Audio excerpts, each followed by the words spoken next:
하나님의 말씀 보겠습니다. 신명기 33장입니다. 18절 말씀 한 절만 보겠습니다.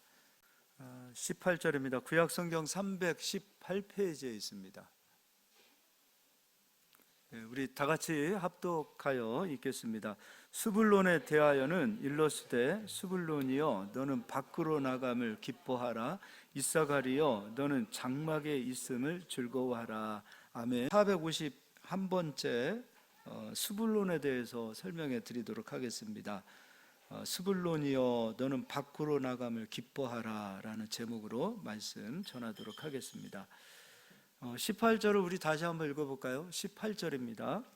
스불론에 대하여는 일러스되 스불론이여 너는 밖으로 나감을 기뻐하라. 이사가리여 너는 장막에 있음을 즐거워하라. 스불론에 대해서 이 모세가 예언할 때, 축복할 때 너는 밖으로 나감을 기뻐하라 이렇게 예언했어요. 이걸 좀 기억해 주세요. 오늘 이제 스불론에 대해서만 찾아보니까요, 신명기 33장을 창세기 30장을 가서 보겠습니다. 창세기 30장.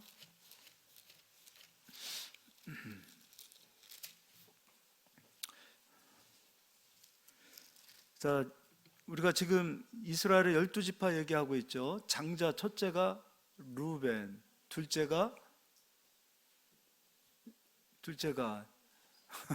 시므온, 셋째가 레위, 넷째가 유다, 그 다섯째가 갑자기 여기까지 흘러가게.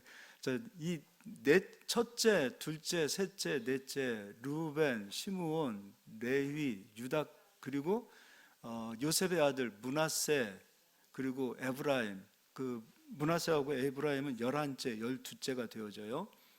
요셉의 두 아들이 되죠. 근데 베냐민까지 어떤 면에서 보면 그들은 이스라엘의 주류라고도 할 수 있어요.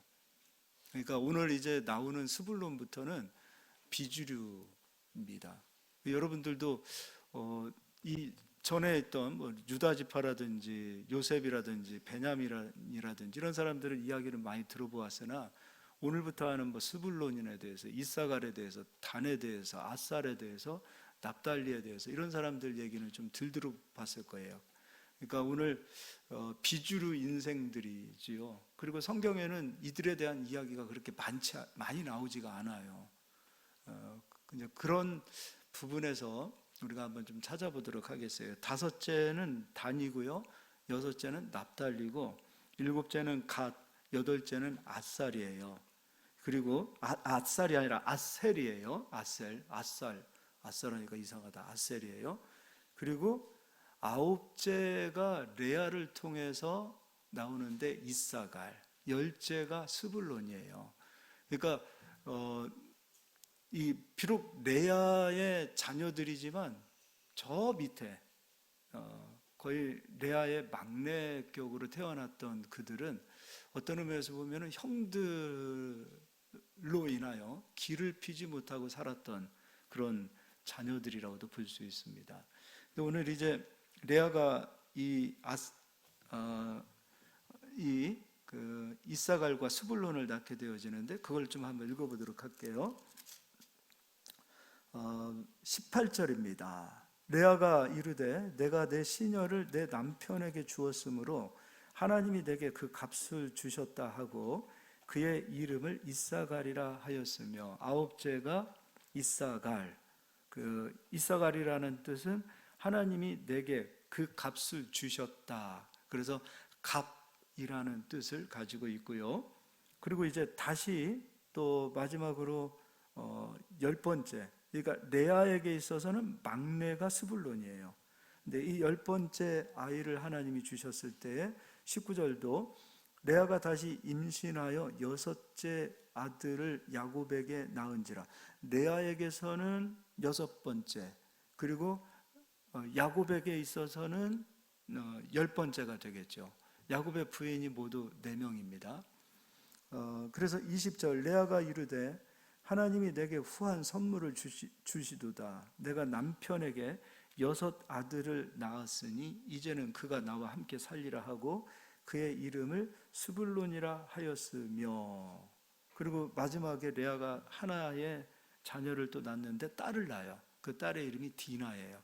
그러니까 레아는 총 7명을 낳은 거예요. 그러니까 6남 1녀를 낳은 거죠. 이 스불론이라는 뜻은 하나님이 내게 후한 선물을 주시도다. 그러니까 스불론 뜻 자체가 선물이에요. 그리고 이사갈의 뜻 자체가 값이라는 뜻을 가지고 있어요. 근데 야곱이 마지막에 이 스불론을 예언합니다. 축복합니다. 어떤 축복을 하는가? 그것도 한번 좀 보도록 하겠습니다. 창세기 49장입니다.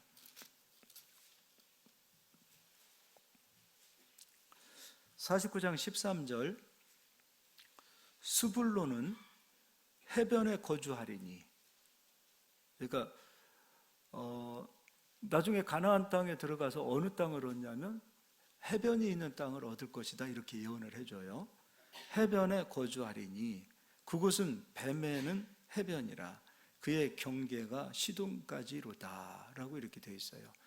그렇게 보면은 여기까지만 보면 스불론 지파가 바닷가 땅을 얻었나 보다 이렇게 볼 수 있습니다. 그러나 실제로는 가나안 땅에 들어가서 바닷가를 얻지 못합니다.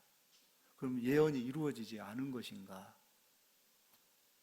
밖으로 나감을 기뻐하라. 그리고 해변에 거주함을 기뻐하는 그 축복을 받았단 말이죠. 그러니까 바다라는 것은 성경에서의 여러 가지 의미도 있지만 여러 가지 의미 가운데 하나가 무엇이냐면 불을 상징해요. 우리가 해상 무역을 통해서도 불을 얻게 되는 것처럼요. 엄청난 축복을 받았음에도 불구하고 실제로 가나안 땅에 들어갔을 때는 해변을 얻지 못합니다. 이제 이걸 우리 한번 좀 보도록 하겠습니다. 거기에는 어떤 의미들이 있는가? 여호수아 19장을 보겠습니다.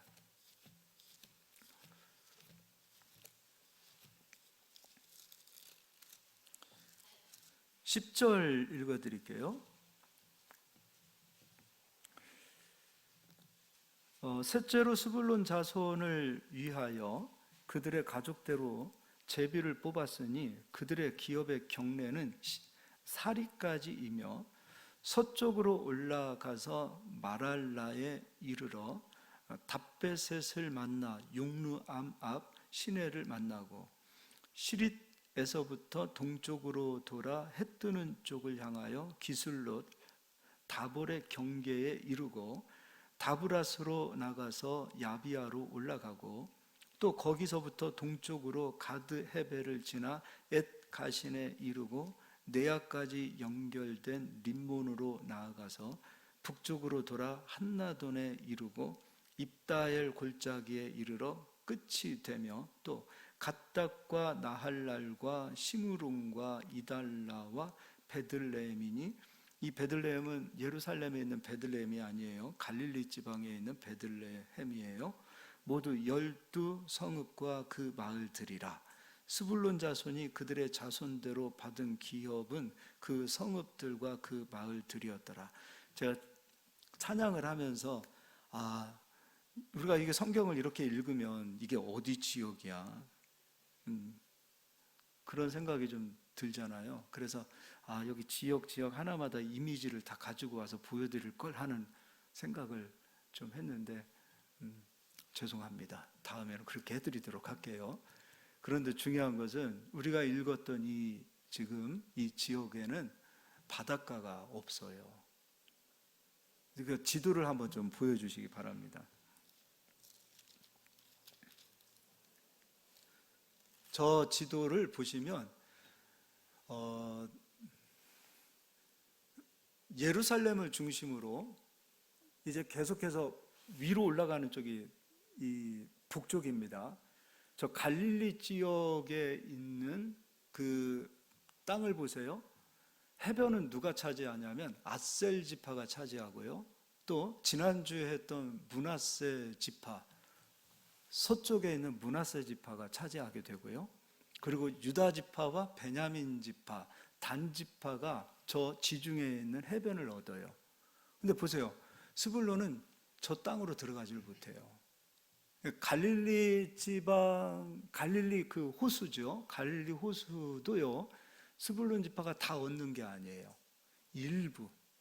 그러니까 서쪽에 있는 일부분만을 얻어요. 그러니까 갈릴리 호수를 중심으로 위쪽에는 납달리 지파가 얻기도 하고 동쪽에 있는 므낫세 지파도 일부 조금 얻게 되고요.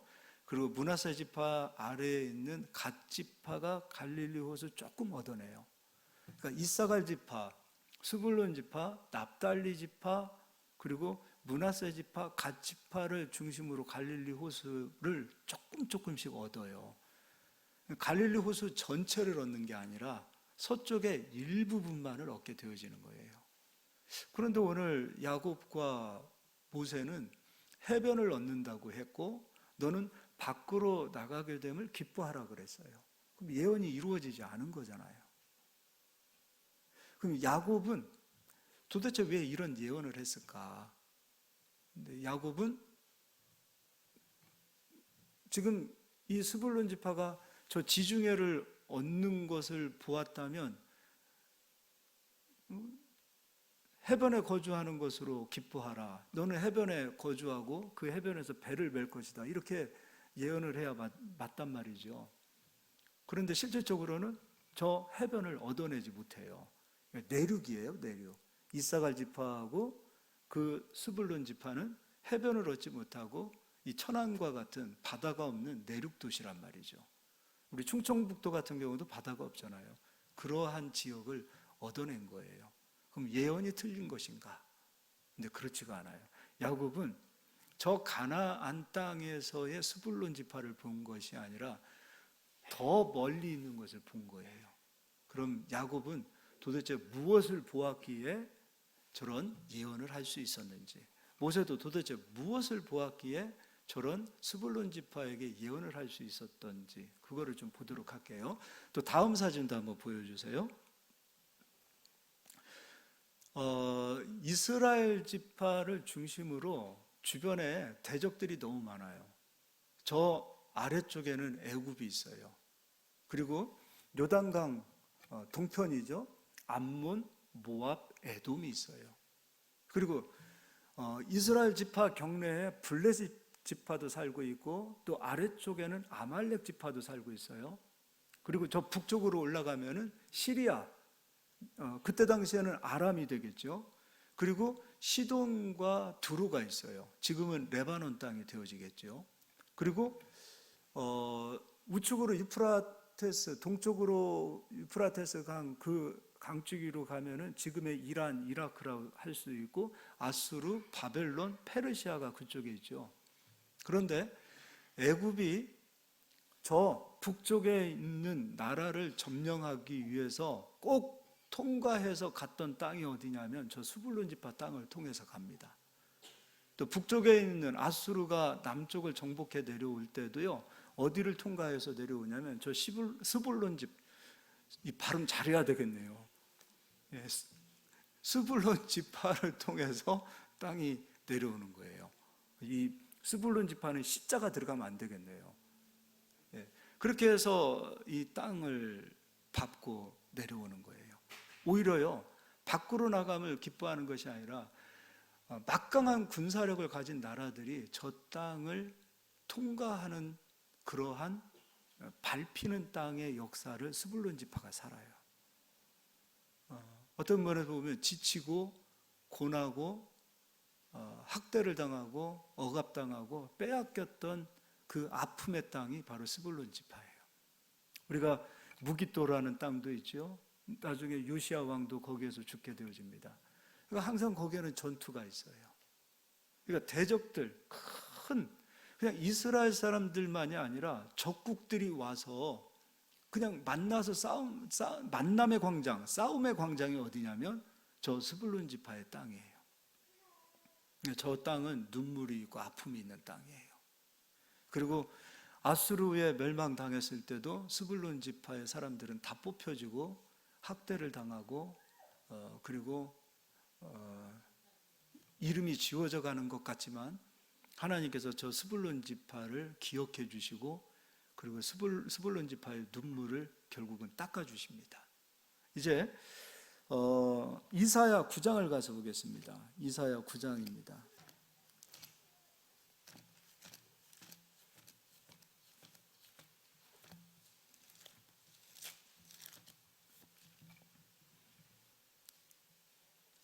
제가 줄이라고 할 수 있는 앞에 설명했던 6지파들은 물론 장점들이 있지만 장점보다도 단점을 찾아서 그들의 그 이야기를 많이 했어요. 오늘 스불론 지파는 단점은 좀 얘기하지 않고 어떤 면에서 보면 위로를 좀 얘기할게요. 뭐 그렇다고 특별히 이들이 뭐 잘했다 이런 거는 없어요. 그러나 예언이 성취되어짐으로 지치고 고난 스불론 지파를 하나님께서 위로하시는 장면들이 나옵니다. 자, 9장입니다. 9장 1절, 전에 고통받던 자들에게는 흑암이 없으리로다. 옛적에는 여호와께서 스불론 땅과 납달리 땅이 멸시를 당하게 하셨더니 후에는 해변의 길과 요단 저쪽 이방의 갈릴리를 영화롭게 하셨느니라. 스불론 지파 납달리 땅은 멸시를 당하는 땅 또는 흑암에 앉아있는 땅, 고통당하는 땅이었다는 거예요. 이스라엘 역사 가운데서도 참 아픔이 많은 땅이 바로 저 땅이었어요. 그렇다고 바다에 거하지도 못하고 내륙에 거하고 있고, 우리 조상 야곱이 예언한 대로 왜 우리에게 그 예언이 성취되지 않은 것일까 하는 그런 의문점도 가지고 있었을 것 같아요. 그런데 2절을 보겠습니다. 흑암에 행하던 백성이 큰 빛을 보고 사망의 그늘진 땅에 거주하던 자에게 빛이 비추도다. 흑암에 있는 이 땅에 빛이 온답니다. 그런데 사도 요한은 요한복음 1장에 이 빛이 예수 그리스도다라고 말하고 있어요. 그리스도는 빛으로 이 세상에 오시죠. 그래서 빛이 있는 곳에 흑암이 물러가는 거죠. 이제 마태복음 4장을 가서 보겠습니다. 마태복음 4장입니다.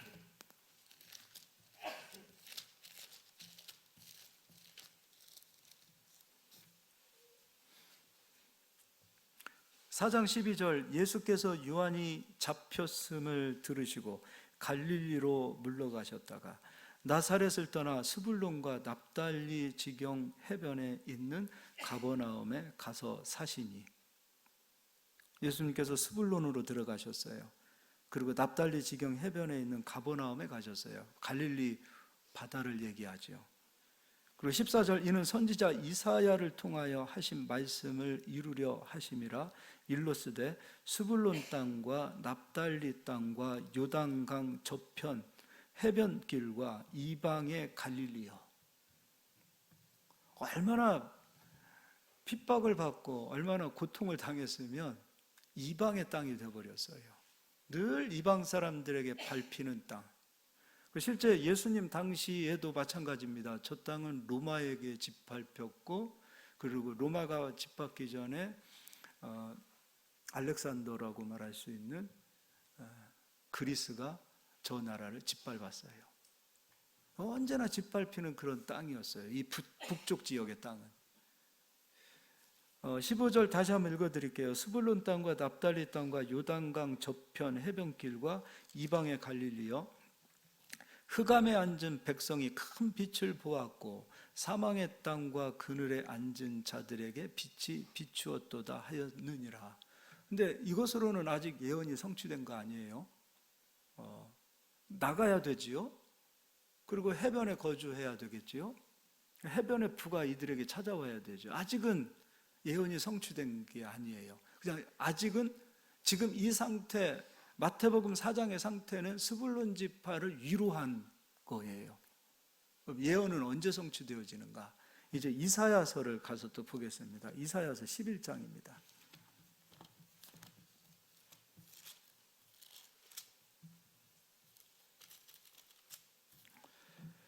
이세 1절입니다. 이새의 줄기에서 먼저 우리 하나님은 먼저 우리를 위로하십니다. 위로하시고 난 이후에 예언을 성취하십니다. 위로가 되어야 돼요. 예수님이 오셔서 우리를 위로하십니다. 그리고 예언을 성취하십니다. 위로라는 것은 다른 거 없습니다. 예수님 만나는 거예요. 예수님이 빛으로 우리에게 오셔야 됩니다. 그러기 위해서는 예수님은 우리를 언제나 문 밖에 서서 우리의 마음 문을 두드리세요. 예수님을 영접할 수 있도록 예수님은 우리 문 밖에 서서 우리 마음 문을 열어주기를 예수님은 언제나 문을 두드리고 계세요. 그럼 우리가 예수님의 그 위로를 정말 받기를 원한다면 마음의 문을 열고 예수님을 영접해야 돼요. 그렇지 않으면 이 빛이 우리 속에 들어오지 않아요. 먼저 우리가 해야 될 일은 예수님을 영접하는 거예요. 그분을 모시는 거예요. 그리고 그분을 기뻐하는 거예요. 예수님을 만나면 위로받기 시작합니다. 정말 예수님을 만나야 돼요. 그 세상 어떤 것으로도 비교할 수 없는 그 기쁨. 예수님은 우리에게 즐거움을 주기 위해 오지 않으셨어요. 즐거움은 일시적인 거예요. 예수님은 우리에게 행복과 기쁨을 주기 위해 오셨어요. 저는 이 기쁨이 와야 돼요. 이 예수님을 만나야 돼요. 이거는 말로 설명할 수 없어요. 즐거움은 세상을 통해서 얻을 수 있는 것이고, 기쁨과 위로와 평강과 평안은 예수님을 통해서만 얻을 수 있어요. 그러기 위해서는 첫 번째, 예수님을 영접하시기를 바랍니다. 두 번째, 그 이후에 예언이 성취되어질 거예요. 이제 11장 1절, 이새의 줄기에서 한 싹이 나며 그 뿌리에서 한 가지가 나서 결실할 것이요. 그렇죠. 예수 그리스도는 다윗의 혈통으로, 육적인 혈통으로 오시죠. 그런데 예수님은 성령으로 잉태하신 하나님이십니다. 다윗의 후손으로 오시지만 예수님은 다윗의 피를 통하여, 다윗의 그 육적인 그 혈을 통하여 유전되어져 이 땅에 오신 분이 아니에요. 성령으로 마리아 속에 들어가셔서 이 땅에 오신 분이에요. 그러니까 보세요. 줄기에서 한 싹이 날 수가 없어요. 뿌리에서 가지가 날 수가 없어요. 뿌리에서 무엇이 나야 돼요?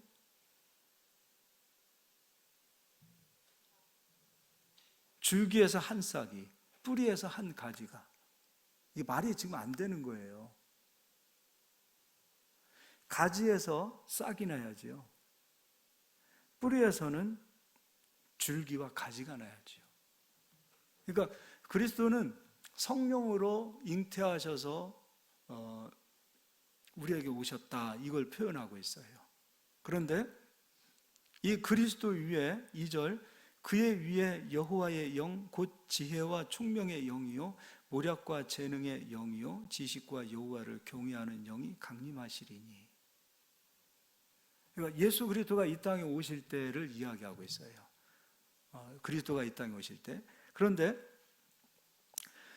스불론 지파가 얻었던 그 땅 가운데에 있는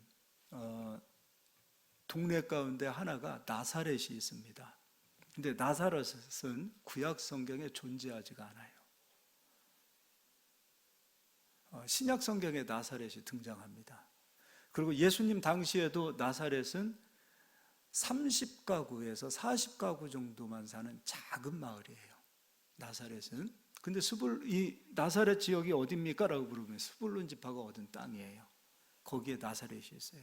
근데 이 나사렛이라는 뜻 자체가 무엇이냐면 바로 여기에 말하는 줄기요 가지라는 뜻이에요. 그러니까 나사렛은 두 가지의 뜻이 섞인 거예요. 첫 번째, 나짜레트라는 가지, 줄기라는 뜻이 있고요. 두 번째, 나차르라는, 다 히브리어죠. 나차르라는 초소, 망대라는 뜻을 가지고 있어요. 그래서 이 두 가지 뜻이 합쳐서 나사렛이에요. 나사렛. 스불론 땅에 나사렛이라는 동네가 있고, 예수님은 그 나사렛 동네에서 근 공생애를 시작하는 그 3년의 동안에 3년 공생애를 빼고 예수님의 유년 시절 그리고 30세까지의 모든 생활을 어디에서 하시냐면 이 작은 동네 나사렛에서 하십니다. 나사렛에서. 이제 뒤로 넘겨서 마태복음 2장을 가서 보겠습니다.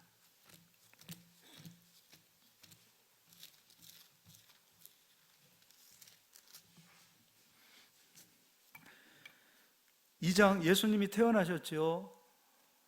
그리고 예수님께서 태어나신 이후에 헤롯의 핍박으로 애굽으로 또 피난 가시죠.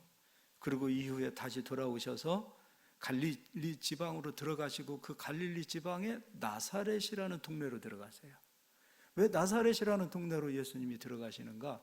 이사야 11장의 말씀을 이루기 위함이에요. 이제 23절, 나사렛이란 동네에 가서 사니 이는 선지자로 하신 말씀에 나사렛 사람이라 칭하리라 하심을 이루려 함이더라. 나사렛은 구약 성경에 나오지 않아요. 그런데 이사야가 예언했던 11장 1절에 예언했던 나사렛을 이야기해요. 그 말씀을 이루기 위하여 예수님은 나사렛이라는 동네로 들어가요. 그러니까 구약 시대에는 존재하지 않았던 마을이에요. 예수님 시대에 와서 나사렛이라는 동네가 생겼는데 그것도 30가구 정도 되는 작은 마을이었던 것이었지요. 근데 이 나사렛이요, 이스라엘 백성이 AD 70년에 로마에 완전히 파괴가 되어지고 다 티투스 장군으로 인해서 후에는 이 로마의 황제가 되죠. 그 티투스 장군에 의해 다 전 세계로 다 쫓겨납니다. 그런데 이 나사렛이라는 그 지역은 이스라엘 땅에서 유일하게 근 90%, 100% 가까이가 다 크리스천입니다. 지금은 몇만 명이 살고 있죠. 근데 그 기간 동안에 엄청난 핍박이 있었어요. 그냥 평안하게 신앙생활을 했던 때가 거의 없습니다. 이슬람이 들어와서 예수님 믿는 사람들 학살하지요. 그럼에도 신앙을 지켰던 사람들이에요. 그러니까 이 나사렛에 있는 사람들은 태어나면서부터 우리는 예수 믿는 사람입니다 라고 끝까지 그 예수 믿는 신앙을 배신하지 않고 살았던 사람들이 바로 나사렛 사람이에요. 교회, 지금도 이스라엘 땅에서 가장 큰 교회가 이 나사렛에 있죠. 그 신앙을 끝까지 지켰던 사람들이 바로 나사렛이에요. 근데 이 나사렛이라는 뜻이 바로 가지, 그리고 망대라는 뜻을 가지고 있다는 것이죠. 근데 그 나사렛이라는 동네가 바로 이 스불론 땅에 있어요. 예수님은 이곳에서 30년의 생활을 하셨고, 그리고 공생애가 시작되면서 예수님이 향하여 가셨던 발걸음은 어디냐면 다 이 스불론 땅, 납달리 땅, 고통과 어떤 면에서 보면은 핍박과 멸시를 받았던 이 사람들을 향하여 제자를 삼으십니다. 이제 4장으로 가서 보도록 하겠습니다.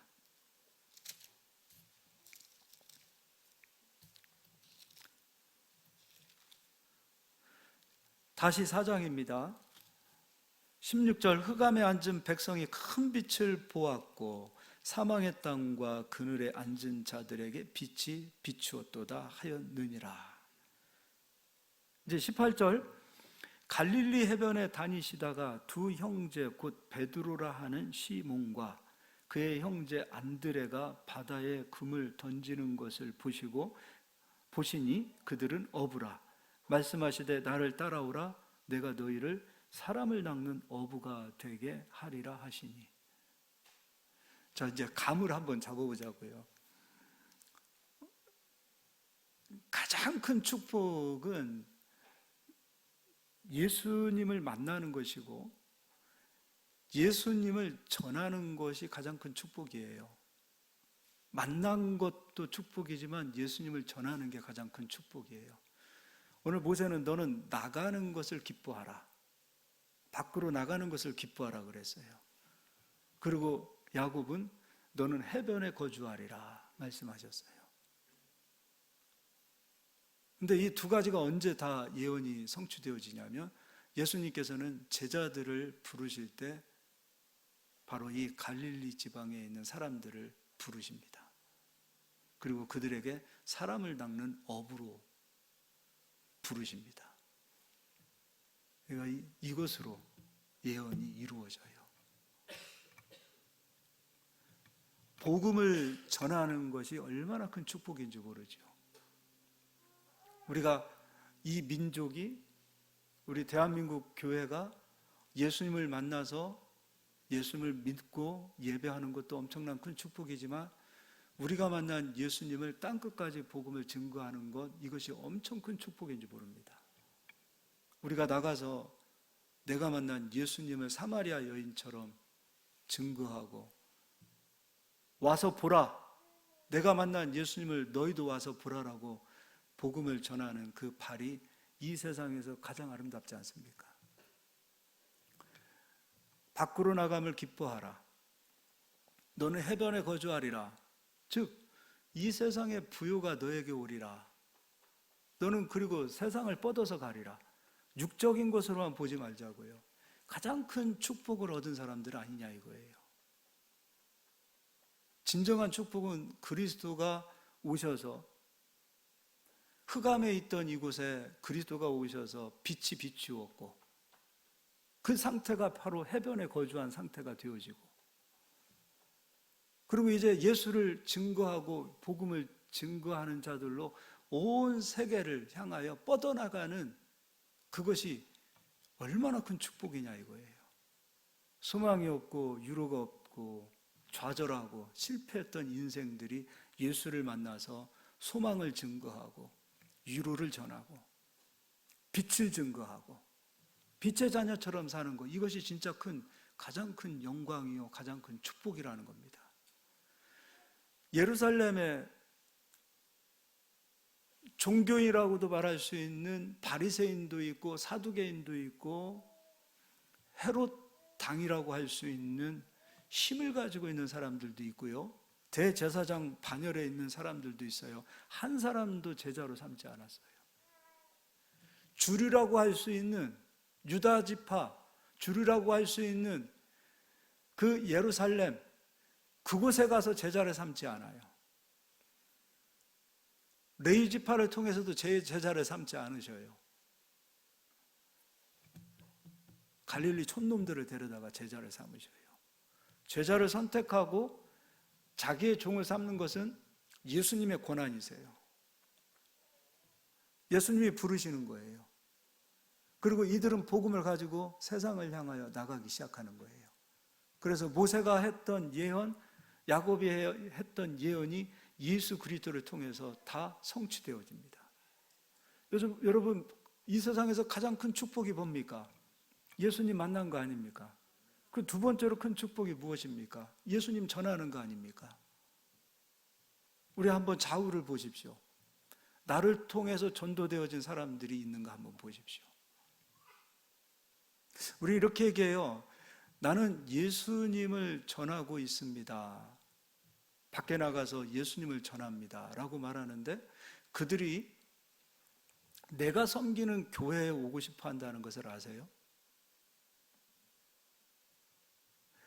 내가 섬기는 교회는 전하는데 예수님은 전하지 않는 것도 문제고요, 예수님은 전한다고 말하는데 내가 섬기고 있는 교회에 오십시오라고 말하지 못하는 것도 다 거짓이에요. 무엇이 빠졌냐면 진짜 그리스도의 사랑이 빠졌고요, 내가 섬기는 모습을 보여주기도 싫고요. 교회가 부끄러우신가요? 예수님이 부끄러우신가요? 교회가 커야 부끄럽지 않나요? 작으면 부끄럽나요? 예수님이 위대하고 예수님이 엄청 크신 분이세요. 근데 예수님은요, 언제나 위대하고 왕이신 그 예수님으로 우리에게 비춰지지 않으세요. 예수님은 언제나, 지금도 마찬가지로 십자가가 위에 있지 않아요. 십자가가 바닥에 있어요. 예수님은 언제나 화려하지가 않으셔요. 우리는 예수님을 만나서 믿기 때문에 그분이 위대하신 왕이요 라고 말할 수 있지만, 예수님은 초라하신 분이에요.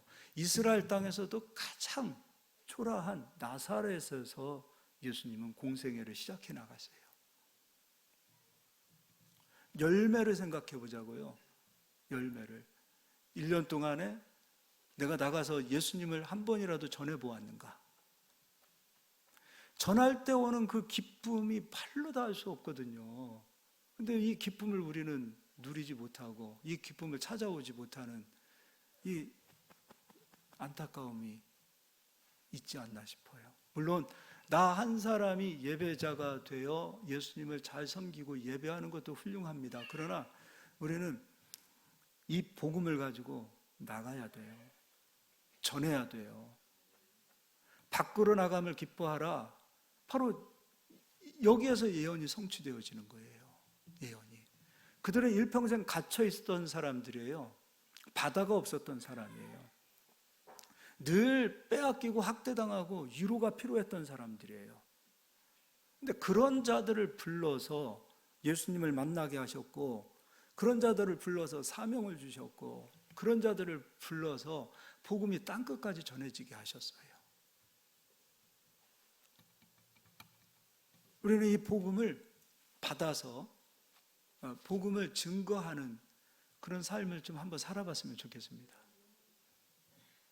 언제부터인가 우리가 예수님을 전하는 그 기쁨을 잃어버리고 있지 않나. 이 제자들을 부르시셔서 이 모세의 예언을 성취하시고 야곱의 예언을 성취하셔서 복음을 가지고 나가는 그 제자들의 그 발걸음을 보세요. 이게 기쁨이요, 이게 얼마나 큰 영광인지 몰라요. 그리고 예수를 전해 보십시오. 그리고 예수를 전하기 위한 발걸음이 한번 되어 보십시오.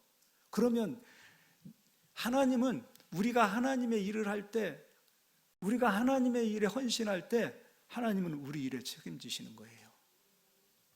근데 우리는 하나님의 일에 게을러요. 예수님 믿고 예배 잘 드리고 교회 잘 섬기면 그것으로 다 했다라고 생각을 해요. 그러면 기쁨이 없어요. 언젠가부터. 신앙생활을 지치지 않고 정체되지 않고 끝까지 할 수 있는 비결은 다른 게 없어요. 복음 전하는 거예요. 전도하는 거예요. 한 영혼을 귀하게 여기는 마음을 갖는 거예요. 천하보다도 귀한 그 사람의 영혼을 전도하기 위하여 그들에게 예수를 전하는 그런 마음을 갖고 찾을 때 비로소 끝까지 하나님께서는 그들에게 힘을 주십니다. 그리고 복의 비결은 다른 게 아니에요. 예수님을 만나고 예수님을 전할 때 우리가 하나님의 일을 위하여 헌신할 때 하나님께서 우리의 일을 하시는 거예요. 도우시는 거예요. 여러분 아시죠? 하나님이 돕지 않으면 일이 안 됩니다. 하나님이 열어주셔야 되고 도와주셔야 돼요. 성경에서 끝없이 하나님은 우리를 도우시고 우리와 함께 하신다고 말씀하고 있는데 왜 하나님이 돕지 않으십니까? 왜 하나님이 우리 일을 하지 않으십니까? 내가 하나님의 일에 관심이 없어요. 예배하는 것도 훌륭하지만 한 영혼이라도 하나님 앞에 제물로 올려드릴 수 있는 그런 마음을 가져야 돼요. 근데 예루살렘에 있는 자존감이 높은 사람들은 이 일을 못해요. 왜냐하면 그들은 종교인은 할 수 있어요. 우리가 성전에서 하나님 예배하고 있습니다. 찬양하고 있습니다. 기도하고 있습니다. 11조 하고 있습니다. 다 얘기할 수 있어요. 옷도 멋있는 근엄한 옷을 입고 종교인 행세는 할 수 있어요. 그들을 통해서는 제자를 삼으실 수 없어요. 이방의 갈릴리여 지치고 고나고 상하고 늘 멸시받고 그 흑암의 쇠사슬에 갇혀 있었던 그들은 예수님을 만나면 땅끝까지 증거하는 자들이 되더라 이거죠. 자기를 부인하기가 쉬워요. 자기를 내려놓기가 쉬워요. 예수님은 우리가 머리로 신앙생활하는 걸 원치 않으세요. 머리로만 신앙생활 하다가 지옥 가요. 예수님은 가슴으로 만나야 돼요. 그리스도가 가슴에 와야 그 그리스도의 사랑으로 그 눈물이 그리스도의 눈물이 되어줄 수 있고, 그리스도의 그 가슴이 이 마음에서 느껴져야만이 우리는 그리스도를 위해서 헌신할 수 있어요. 종교인 싫어하세요. 껍데기만 예배하는 자들 싫어하세요. 진짜 그리스도를 따르는 사람들은 세상이 알아주지 않았던 초라했던 사람들, 탕자였던 사람들, 정말 저 쓰레기 같은 사람들, 그런 사람들이 예수님을 만나니까 자기를 부인하고 그렇게 주님을 위해서 헌신하는 모습들을 보게 됩니다. 피투성이었고 아무것도 아니었던 이스라엘을 애굽에서 건져왔을 때, 우리는 아무것도 아니었던 존재였습니다 라고 했을 때 그들은 하나님을 잘 섬기고 따랐어요. 근데 가나안 땅에 와서 풍요와 부요를 누리고 자존감도 올라가고 그렇게 살게 되어졌을 때는 하나님을 떠나가요. 이스라엘이 예배를 안 드려서 멸망한 게 아니에요. 예배 드리는데 멸망을 했단 말이에요. 근데 주님이 원하시는 것은 우리를 통해서 그리스도의 생명이 세상으로 흘러가길 원하시는 거예요. 우리를 통해서. 지금도 주님이 눈동자처럼 찾으시는 사람들은 바로 이 스불론 지파와 같은 사람들이에요. 지치고 상하고 고나고 이 심령이 병들어 있는 사람들, 그런 사람들을 찾으십니다. 그리고 그들을 부르십니다. 그들이 예수님을 만나보십시오. 그렇구나, 세상으로 위로받을 수 없고 세상으로 채워지지 않는 이 공허하고 이 허탈하고 늘 실패했던 그러한 인생을 살았던 사람들이 빛 대신 예수 그리스도를 만나보십시오. 그것 한 가지만으로도 주님을 위해서 기뻐할 수 있는 자가 되는 거예요. 주님을 만나면 다 채워져요. 공허함이 어디 있습니까? 예수님을 못 만나서 그렇지요. 우리 속에 허하다라고 말하지요. 왜 그렇습니까? 그리스도를 못 만나서 그런 거 아닙니까? 그리스도가 채워져야 돼요. 근데 공허하고 허했던 사람들이 누굽니까? 바로 세상으로 찢기고 세상으로 실패하고 세상으로 버림받았던 사람들 아니냐 이거예요. 근데 세상으로부터 채워지는 게 많은 사람들일수록 그리스도를 밀어내잖아요. 우리의 실패가 그리스도의 성공이 되어줄 수 있어요. 우리가 멸시받고 우리가 밑바닥까지 내려갔던 자존감이 떨어지고 막 힘 빠진 인생을 살았던 것이 그리스도의 힘을 모실 수 있는 기회가 될 수 있어요. 우리는 늘 유다 지파처럼 저 예루살렘만을 정복하고 싶은 마음이 있어요. 근데 자칫 잘못하다가 하나님께 온전한 영광을 돌리기보다는 자기가 영광받는 자리로 들어갈 수 있는 위험성이 예루살렘이에요. 오히려 세상이 주목하지 않고 사람들이 주목하지 않고 자기 자신도 자기가 실패했다라고 여기는 그 스불론 지파와 같은 그러한 땅에 그리스도가 오시고 그리스도가 임재하시고, 그리고 그리스도가 오셨을 때 그리스도를 가장 많이 환영하는 곳이 바로 이렇게 지쳐있고 고나고 상한 심령들이 살고 있는 바로 스불론 지파와 같은 갈릴리 지방이라는 겁니다. 우리의 마음이, 여러분 한번 생각해 보십시오. 하나님께서 우리를 얼마나 사랑하시는지 몰라요. 때로는 생각대로 잘 일이 안 될 때 있잖아요. 인간관계가 막 틀어질 때가 있잖아요. 나는 막 성공하고 싶은데 성공이 안 될 때도 있잖아요. 기도했는데 기도가 잘 응답이 되지 않을 때도 있잖아요. 분명히 일이 잘 될 것 같은데 일이 잘 안 되고요. 장사도 잘 되고 막 정말 막 성공할 것 같은데 안 될 때도 있고요. 또 생각지도 않았는데 사람들이 나를 무시하는 경우도 있을 수도 있고요. 그거요, 우리가 시선을 조금만 열어서 보자고요. 하나님이 우리를 엄청 사랑하시는 거예요. 너 마음이 높아지면 나 못 만나. 너 늘 성공만 하고 너 너무 자고해지면 너의 마음에 내가 거할 곳이 없어. 내가 너의 마음을 조금 낮추는 기간이야.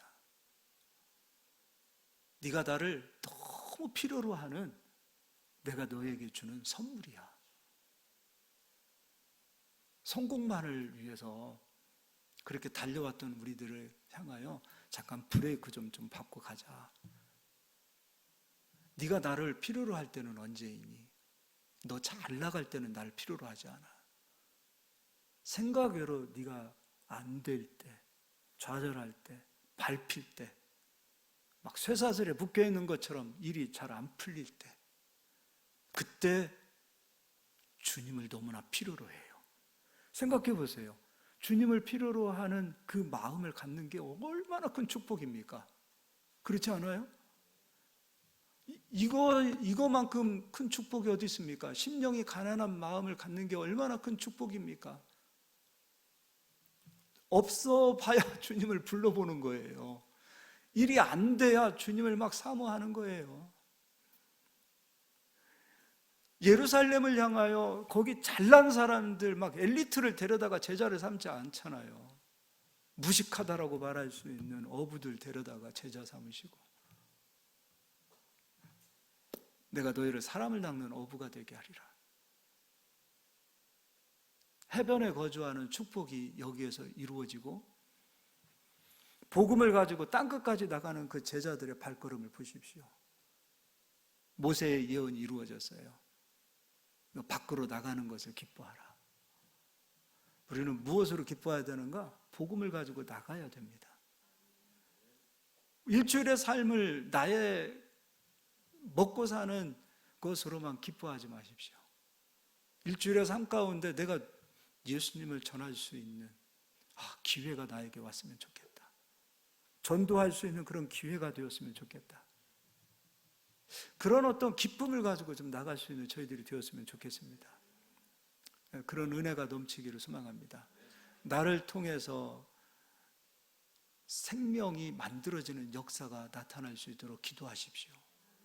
주님 나라 부름을 받기 전에 내가 전도했던 사람들의 이름들이 생명책에 기록되어지는 하나님 은혜를 허락하여 주시옵소서. 세상에서 제일 큰 축복 아닙니까? 예수를 만나고 내가 전도했을 때 그 전도했던 사람들의 이름이 생명책에 기록되어지는 거, 이거 이상 큰 축복이 어디 있습니까? 이 기쁨을 좀 회복했으면 좋겠어요. 영혼을 얻는 기쁨을 회복하는 저희들이 되기를 소망합니다.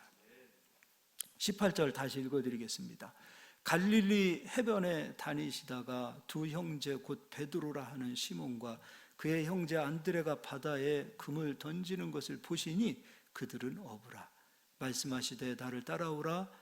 내가 너희를 사람을 낚는 어부가 되게 하리라 하시니 그들이 곧 그물을 버려두고 예수를 따르니라. 거기서 더 가시다가 다른 두 형제 곧 세베대의 아들 야고보와 그의 형제 요한이 그의 아버지 세베대와 함께 배에서 금을 깁는 것을 보시고 부르시니 그들이 곧 배와 아버지를 버려두고 예수를 따르니라. 그리스도를 따르는 사람들은 바로 이와 같은 상하고 지치고 고나고 세상으로 밟혀있던 사람들이 그리스도를 따릅니다. 마음의 문을 열어서 그리스도를 영접합니다. 일이 잘 되다가 일이 안 된 것 감사하시기를 바랍니다. 내 마음이 낮춰져 있는 그곳으로 감사하시기를 바랍니다. 주님이 나를 겸손케 하시고 정금과 같은 마음으로 만들어 가시는 그 은혜에 감사하시기를 바랍니다. 일이 잘 돼도 감사, 안 돼도 감사. 일이 잘 풀려도 감사, 안 풀려도 감사. 반드시 마음을 낮추시고 주님을 영접하십시오. 빛이 오는 겁니다. 빛만 오는 게 아니에요. 이사야 60장에는 그 빛과 함께 바다의 부가 그 빛을 받은 자들에게 오는 겁니다. 그리스도를 먼저 만나시기를 예수의 이름으로 축원하고 그리스도를 증거할 수 있는 저희들이 되기를 소망합니다. 우리 이 시간에 한번 기도하겠습니다.